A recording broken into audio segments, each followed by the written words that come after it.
L'audit, vous y pensiez chaque matin en vous rasant? Je me rase le soir. L'audit, j'y pense depuis que je suis en licence et que j'ai eu mes premiers cours d'audit à la faculté. Et depuis, ça m'a pas lâché. Avant de rentrer en audit, pas du tout, non. Faut-il être ordonné pour être auditeur? Non, la preuve. Franchement, il y a de tout. Il y en a qui le sont, qui ne le sont pas. Ce qu'il faut, c'est arriver au résultat final. Ordonné dans sa tête, sinon dans son bureau, pas forcément. Après, faut pas être maniaque, hein. Il y a un juste milieu. T'es pas maniaque? Un peu. La non-sectorisation, ça marche comment? Au début, on touche à tout, industrie, services, secteur public, banque et assurance. Et selon vos affinités, vous choisissez. En sortant de l'école, je suis pas sûre qu'on ait les clés pour choisir le secteur dans lequel on veut travailler. Donc on nous donne le temps de réfléchir et de faire notre choix et je trouve que c'est plutôt pas mal. La comptabilité et vous, une histoire d'amour? Oh oui. Oui, une histoire d'amour. Pas vraiment. Pas du tout.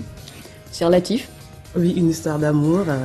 Je t'aime, moi non plus parfois. L'audit, ça permet de voir concrètement à quoi sert la compta. Donc forcément, ça a beaucoup plus d'intérêt tout de suite. C'était plutôt un coup de foudre quand je suis entré dans l'audit. J'ai dû m'y mettre et ça s'est bien passé. Donc on peut y arriver, tout le monde peut y arriver. Votre métier, c'est plutôt seul ou accompagné? Accompagné, évidemment. Sans hésiter à accompagner, puisque évidemment, on travaille en équipe. Tu pourras peut-être préciser que pour toi, c'est toujours accompagné de filles, non?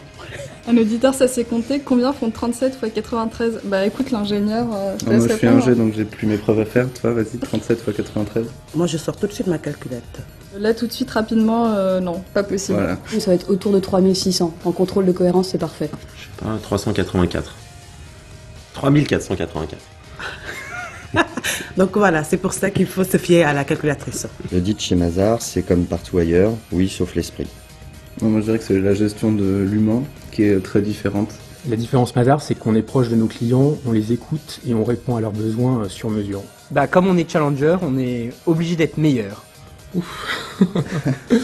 Une anecdote à partager, Toi, Brest, non? Ouais, Brest, chantier naval militaire, donc visite d'un super destroyer de la marine française. Une anecdote à partager.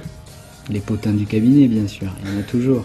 Alors il y en a tellement. Je suis restée coincée pendant un week-end à Miami parce qu'il y avait une tempête de neige à New York. C'était plutôt sympa. Il y en a tellement. Un inventaire passé dans un casino sur une nuit de 3h à 11h du matin à compter des jetons, des billets de banque et des machines à sous. Aucune n'est racontable. Ma rencontre avec Pascal. L'après-Mazars, vous y pensez déjà? Oui, ce soir j'ai un dîner prévu avec des amis. Ça fait 8 ans que je suis chez Mazars et ça doit faire 7 ans que je pense à l'après-Mazars. Et tous les ans, je trouve tout un tas de bonnes raisons pour continuer l'aventure. Oui, j'ai commencé à y penser. L'après-Mazars, pour moi, c'est Mazars à l'international. Pas très longtemps, peut-être seulement en me rasant. Qu'est-ce qui vous reste à découvrir chez Mazars? Ah bah, plein de choses. Les joies du management. Le réseau international. Les conventions d'associés. Des missions transverses dans le groupe. Toutes les soirées qui vont venir. Enfin, plein de choses. Un dernier mot à ajouter. Bonne chance. Venez chez Mazars parce que vous aurez la possibilité de commencer par de l'audit financier et d'évoluer par la suite dans du conseil. Tout simplement être soi-même. Tenez bon, parce que le mois de mai, il y a pas mal de séminaires. Mazars, c'est bien. Faites-vous plaisir. Mazars, c'est nous.